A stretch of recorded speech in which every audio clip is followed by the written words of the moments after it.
could try and have, a little bit of Thanksgiving spirit here. There's something wrong with my hat, and I'm not happy about it, so we'll take the hat off. What the hell? Thanksgiving is tomorrow, obviously, and so we always want to make sure that we take a few minutes to say thanks for all the things that we have had. And, of course, we've all got a lot of reasons to be thankful this year. And, of course, you look forward to next year and hope that next year you're even more thankful. But nevertheless, hopefully you all have a good Thanksgiving planned.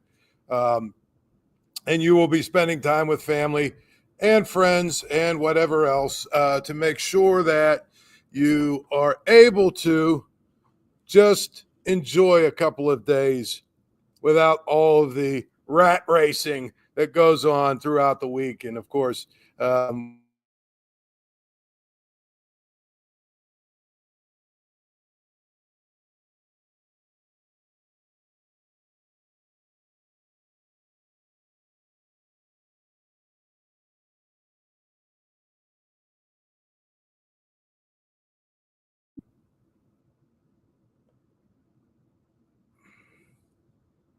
all right, are we here? We've had some issues here, but I think we've got it straightened out now. Like I said, tomorrow, hopefully you all will have a good Thanksgiving day and be able to give thanks. One of the things that most people center their day around, or many people center their day around, are the football games. But I got to be honest with you.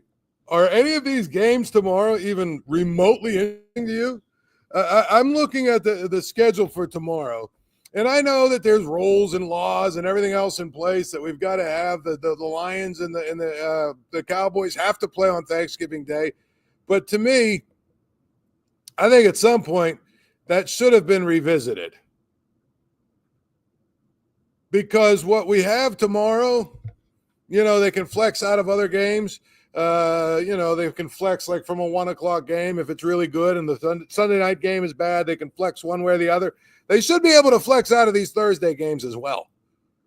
Because to me, Thursday at 4:30, and I'm talking about Thanksgiving Day at 4:30, should be the premier or one of the premier games of the week. It should be the premier or one of the premier games of the week. It shouldn't be Cowboys, Giants.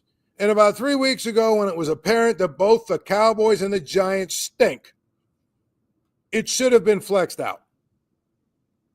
I don't know what's a better game this week. I mean, if you look at the schedule, it's not even all that interesting. But there are some better games that they could starting with Ravens-Eagles. How about that? Put the Ravens and the Eagles tomorrow at 4:30. That would have been a good game. This is garbage. But as bad as that game is, the 12:30 game, which I don't, the Lions play at 12:30 every year on Thanksgiving. And I'll be honest with you, how many people actually watch that game? It seems like people are either, prepping for dinner, eating their dinner, or they're out doing whatever they do, playing playing in their football game, what's it called, Turkey Bowl, whatever. Do people actually watch the Lions game? Because it's usually the early game on Thanksgiving Day. I don't really watch. That's just it. And yes, someone just pointed out that the Ravens played on Monday. I forgot all about that. But to me, it feels like, there's other games they could have. Heck, I'll tell you a game they could have put. And I know the Steelers just played Thursday last week, but how about the Steelers and the Bengals on Thursday afternoon? That game was at least at 4:30. That game at least has some spice to it. At least you could sell the Steelers and you can sell Joe Burrow and you can sell the fact that the Bengals, this is sort of their last hurrah and last stand. And if they don't win it, they're probably done for the playoffs. I mean, there's a lot of ways you could spin Bengals Steelers, even though the Bengals have a bad record. There's no spinning Giants versus the Cowboys. And let's take it one step further. How many of you had on your what do we call it, bingo card, that the Cowboys would be as bad as they are? What are they? 4-7. The Giants would be 2-9, and the starting quarterback combination tomorrow would be, are you ready for this? Dak Prescott, Daniel Jones? Not quite. Would it be Tommy DeVito and Dak Prescott? No, not even that. You've got Cooper Rush against Drew Lock. That's the Thursday game. Cooper Rush versus Drew Lock. I don't know about you, but I have zero interest in watching that game. None. I don't even know how you bet a game like that because both of those guys are so bad. It's just amazing that anybody's going to watch it. People will watch it because you're home. It's Thanksgiving. Everyone's home. You get in front of the TV. I get all that stuff. But to be honest with you, perfectly honest with you, I have no interest in watching these teams. And you got Drew Lock and you got Tommy DeVito. I'm sorry, Tommy DeVito's not even going to – Tommy DeVito's hurt, so it's Drew Lock. And I think the other part of it is, the Cowboys were bad when they had Dak Prescott. Think about how bad they are now with Cooper Rush. I mean, you want to talk about a division that it's an absolute cesspool of just terrible teams. How about the NFC East? I mean, I get it. The Eagles are good. The Commanders, which we'll talk about in a few minutes, I'm sure. But the Commanders started out hot. They're still 7-5, but they've sprung a little bit of a leak. They've lost 3 in a row, and I think one of the things they've sort of found out is that it's not easy to win in the NFL. You have to learn how to win. Interestingly enough, did you see the story that the Commanders might soon be called the Redskins again? That would tell me that sanity is starting to prevail in this country again. That we finally are starting to flush out some of the insanity that has led to some of this silliness. Like we need to change the name of the Redskins, even though most Native Americans basically support it, and really what they found. Just like Aunt Jemima's coming back, I saw that the other day too. Just like that, what they found is by taking these things away, you're actually stamping out the culture that you claim to be preserving. So to me, when you look at it that way, sanity has to somewhat take over again. And I think that this is an example of it. The people that were most offended by Redskins were white elitists in their ivory towers, not Native Americans. Because Native Americans basically said, this is a way to honor us, honor our tradition, honor our, keep our, our traditions and our history and all that stuff, keep it in the forefront. And that's what they did. That's why I think all of these decisions to get rid of the Cleveland Indians, to get rid of the Redskins, to get rid of even like IUP, the Indians, the St. John's Red Storm or Red Men or whatever they used to be. To me, it was ridiculously bad decision-making. But at the end of the day, it's just going to be really one of these things where I believe, honestly, that we finally have reached a point where we've had enough of that nonsense, honestly. And that's really what it comes down to. We've had enough of the nonsense. We've had enough of the, fake, what I call DEI nonsense. And hopefully we can get back to some semblance of sanity. And I guess the Commanders being called the Redskins again would be a really good first step.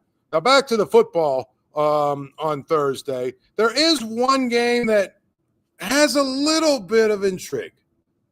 And I don't want to say a lot of intrigue, but a little bit of intrigue. I mean, Lions-Bears, honestly, I don't even know what I would rather do, but I'd rather do anything than watch that because that's nonsense. Cowboys-Giants, that's probably the worst game of the weekend, although I'd have to look. Let's see. Chiefs-Raiders, you at least have Patrick Mahomes. Let's see. Colts, Patriots. The Colts are at least somewhat in the playoff hunt because the AFC South is so bad. Let's see. Texans, Jaguars. Texans are obviously trying to get in the playoffs. Rams, Saints is probably going to be for the playoff spot. Bucks, Panthers. The Bucks are at least somewhat interesting to watch. Again, even the Browns Broncos on Monday night is better than I think Cowboys Giants. But Thursday night, tomorrow night after you eat all your turkey, you get fat and stuffed, and you are basically in a food coma looking for something to do. One of the intriguing games of the weekend is, if you're a Steeler fan, the Dolphins against the Packers. Because here's the thing about the Dolphins. They've had all kinds of injury issues. They obviously lost their quarterback for a while. They've had a bunch of things happen to them. They started out the season 2-6. Who does that sound like? Do you remember last year what the Steelers started the season at? 2-6. And they worked their way all the way back to a playoff spot. Well, now the Dolphins have won 3 in a row. Okay, they've beaten the Rams, Raiders, and Patriots. It hasn't exactly been heavy lifting. However, if they can win tomorrow night against the Packers, big if, you probably have to start to take them seriously about a team that can get back into the playoff spot, especially since the next week they play at home against the Jets. So if they're able to beat the Packers, they're probably going to be at 7-6 going into the final 4 games of their season. And here are the final 4 games of their season. Are you ready? The Texans, who we've talked about, have been up and down, and they've struggled at times. They've not nearly been as good as everyone thought they were going to be. The 49ers, who have been a total mess, who have all kinds of issues, whose defense is not very good, whose Brock Purdy is banged up. Deebo Samuel looks like he's about one biscuit away from being put into the fat farm. You've got basically a team that is in disarray. George Kittle's been banged up all year. They have not been very good. Okay, then you got the Browns and the Jets. Jets, Texans, 49ers, Browns. Those 4 games, if the Dolphins can find a way to beat the Packers, there's a legitimate chance that they could finish 10-6. And if they finish 10-6, they're probably going to be at least in the discussion for one of the last playoff spots. So, tomorrow I haven't really given the Dolphins much thought because they were buried so far. But if you remember, the Steelers were 2-6 last year and made the playoffs. Was it last year or the year before? One of the years. I forget which year it was. They were 2-6, and everybody had written their obituary. I think it was the year before. Jacksonville might have been 2-6. Nevertheless, it is what it is. The reality is, it is going to be interesting tomorrow night to see if the Dolphins are for real or not. The Dolphins were one of those teams that everybody picked at the beginning of the season. They were sort of the flavor of the month. People picked them because, Tua and, Tyreek Hill, and they built their defense up and all the stuff that we heard about the Dolphins. Right? And then what happened? They fell apart. And so they had a bunch of injuries, and they had a bunch of different things going on. Now, here we go. We've got a fantasy football question, which I don't usually answer because I don't really watch it or don't care that much. But I'll say this: you always go with Josh Allen, don't you? In this scenario here, I think you always go with Josh Allen over Baker Mayfield, although Baker Mayfield's played pretty well. So to me, again, I think Thursday, one of the other things that's interesting about Thursday, just as an aside, is usually you get the Egg Bowl, right? Usually you get on Thanksgiving Day, you usually get Mississippi State. Well, you don't get that. It's Friday this year. So the only football that you have, it looks like, involving a top 25 team on Thursday is Memphis versus Tulane. Probably not going to make it for that. That's just not a game that interests me. In fact, that's the only game on Thursday night. So, usually Thursday on Thanksgiving Day, it's all about football. I don't know, man. If your plan is to sit around all day and watch football, you're going to be mightily, mightily, mightily disappointed. And I think that's going to be really, really kind of interesting. Now, there's a real interest in our Post-Gazette, actually, by the way. And it was, let's see who wrote it. I think it was Brian Batko and Chris Carter combined to write this. But the crux of it is Steelers red zone issues. So it was Ray Fittipaldo that wrote it and Chris Carter. They watched a bunch of film, and this is what they found about the Steelers. They're 30th in the NFL in red zone offense. 30th. They've converted just 44% of their touchdowns. Russell Wilson took over as a starter. They're converting at just a 40% clip in the red zone.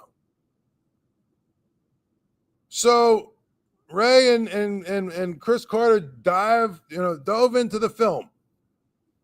Here's what they found. The Steelers have had 25 plays in the red zone, first down plays. In other words, they've had 25 times they've had a first down in the red zone. And you hope, okay, if they're going to have a first down in the red zone, that should be a touchdown. Hopefully, much higher percentage than 40. But here's one of the things that's very interesting. 22 of those first down plays in the red zone have been running plays. 22 out of 25. So let's go back and let's talk about this right now. 22 of 25. That is 22 of 25 is what it is when it comes to the red zone. 22 times, 25 times they've had a first down. 22 times it's been a running play. You think other teams really kind of have an idea what's going on? Know what's happening? I mean, I would think that it's probably pretty easy to predict what the Steelers are doing when they have that high of a percentage. But more importantly, even if they run the ball and get a little bit closer, they're making it a smaller field for their passing game. So I just tell you, to me, I think it's one of the things that's interesting because the Steelers in the first 6 games of the year, the Steelers scored touchdowns on 50% of their trips into the red zone.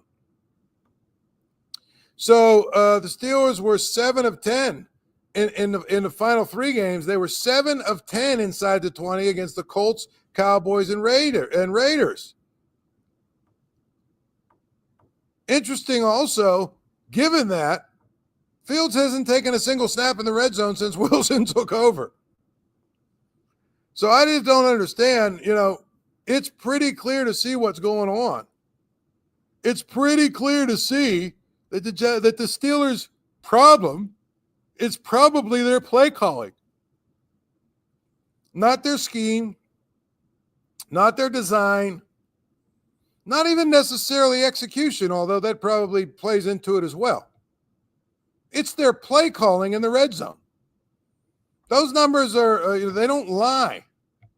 Those numbers don't lie. When the Steelers get in the red zone, you know what they're going to do on first down for the most part. They're going to run the ball. Why? Because they were there 25 times with Russell Wilson as quarterback, and on 22 of those trips, they ran the ball on first down. And that's why they only have 40% conversion rate, red zone opportunity to touchdown. That's a big problem. That's a big problem with the Steelers right now. It's not that they can't move the ball, because they move the ball. It's they can't score touchdowns. And they can't score touchdowns because they don't convert in the red zone. And that's a problem that they have to fix. One of the things is that's up to Arthur Smith, really. The play calling has to get a lot better. The play calling has to get a lot better, especially in the red zone. You cannot be predictable down there. You watch, and here's the thing here's an assignment I'm gonna give you. Even tomorrow, with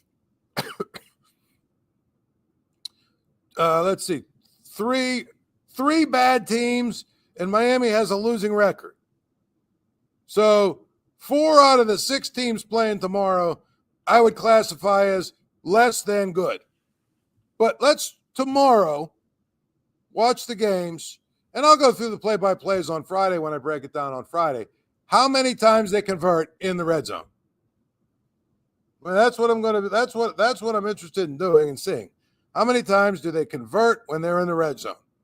Because I feel like the answer is going to be more than 40%. And that's really kind of what's going on. Now, one thing that I've gotten asked a lot in recent weeks is whether or not I think the Steelers are going to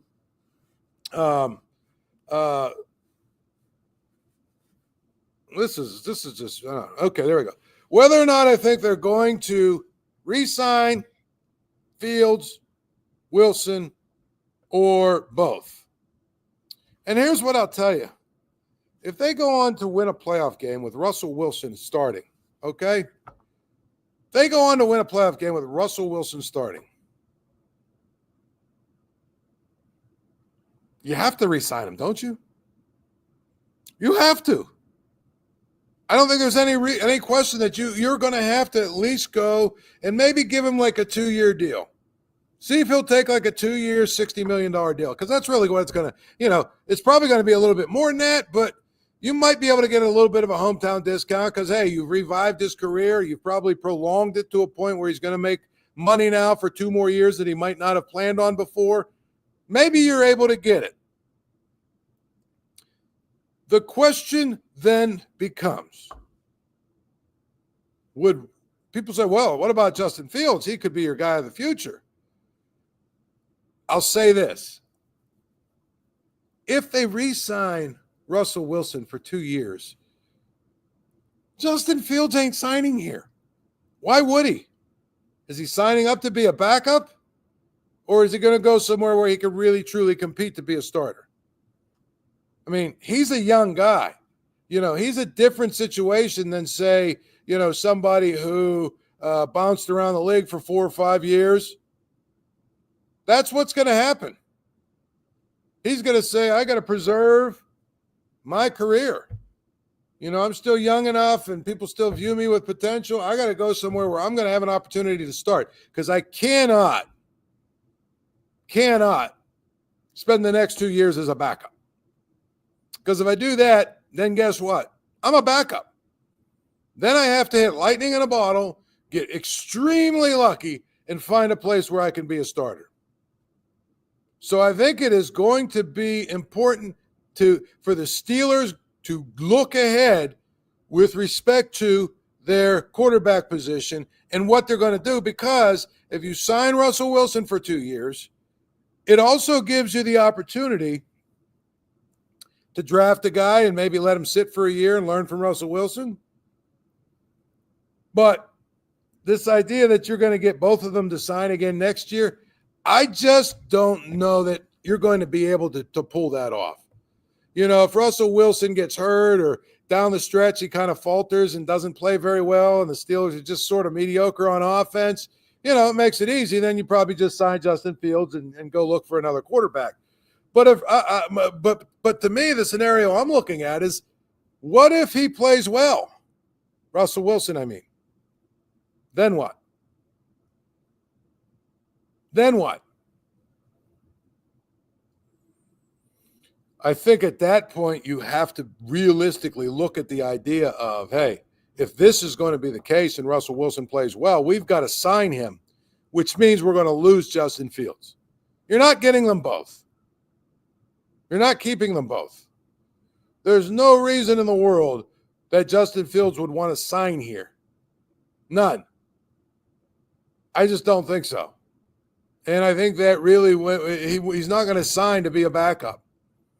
It's not quite the same situation as Kenny Pickett, but if you remember Kenny Pickett, he wanted to leave when it was clear he was not going to be the starter. When it was clear they were bringing a guy in to be the starter over him. Ironic thing about that, if you played it out the other way and Kenny Pickett stayed, he would have started the first 6 games, and then who knows what would have happened. Maybe he would have been good enough, and Russell Wilson would have been just sort of an intriguing insurance policy. That's just one thing that I will tell you. I look at that quite often, and I say quite often when guys make a decision that they want to jump off the ship before they have to. If you look down the road and you say, well, you know what? Had they just basically stayed the course, they'd have gotten a shot. Classic example of that. And, of course, it worked out like that. It worked out, really well for him, was Joe Flacco. If you remember, Joe Flacco was at Pitt. And at the time, there was, Luke Getsy and Tyler Palko and Joe Flacco. And it was very clear that Dave Wannstedt got hired. It was very clear he was going to give the job to Tyler Palko, at least to start. And Joe Flacco left at the end of spring football and said basically he wasn't going to get a shot. He went to Delaware. Well, you know what? They started the next year. Tyler Palko wasn't very good, and the offense was really bad. And quite frankly, I remember talking to one of the coaches, and he's like, yeah, if Joe Flacco was here, he'd probably be getting a shot to start here. Now, again, it worked out, and it was fine, and Tyler Palko did a great job or whatever, but my point is sometimes if you just stay the course, you're going to get your opportunity. And so I think that's the key here with respect to Russell Wilson. With respect to Justin Fields, and even last year, Kenny Pickett. If Kenny Pickett had stayed the course, he might still be the quarterback because he would have started the first 6 games of this year with Russell Wilson laid up with a calf injury. And who knows, if he played well, he might have had a shot.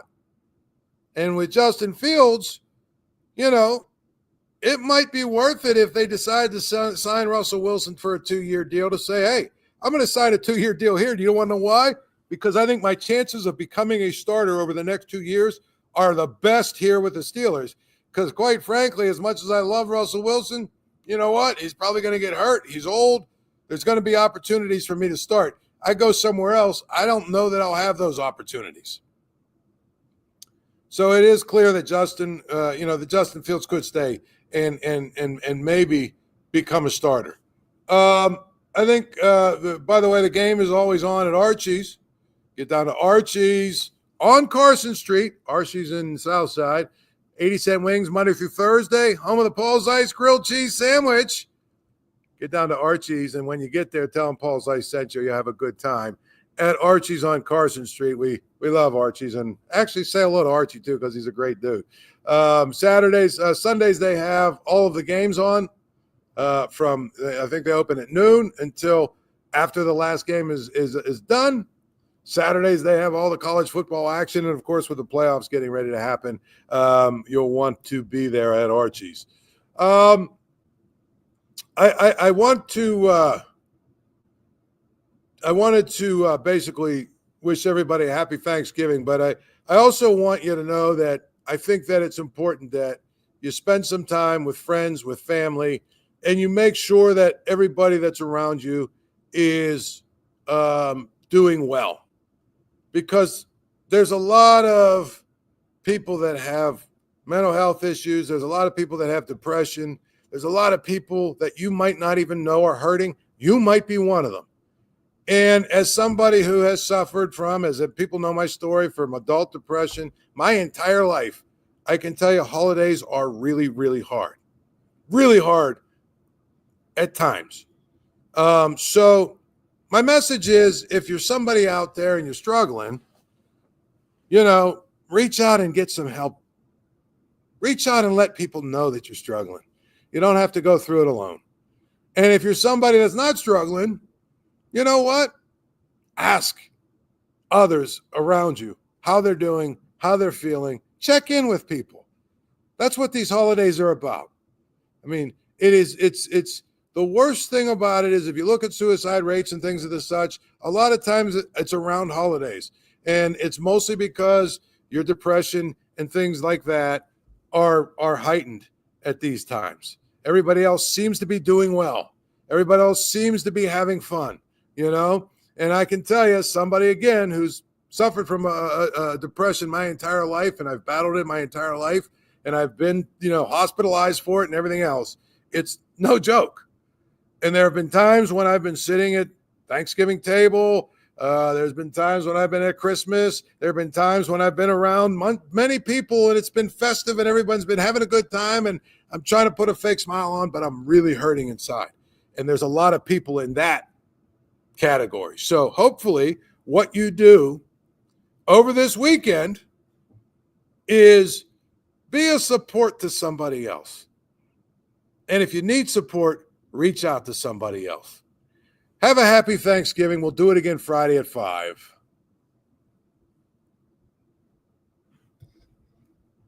Let's try to do it again. We'll do it again. Have a happy Thanksgiving. We'll do it again. Thank you for checking out this content from Post-Gazette Sports. If you watch this video on YouTube, please like the video and subscribe to our channel. For all of the sports coverage the Post-Gazette has to offer, visit post-gazette.com.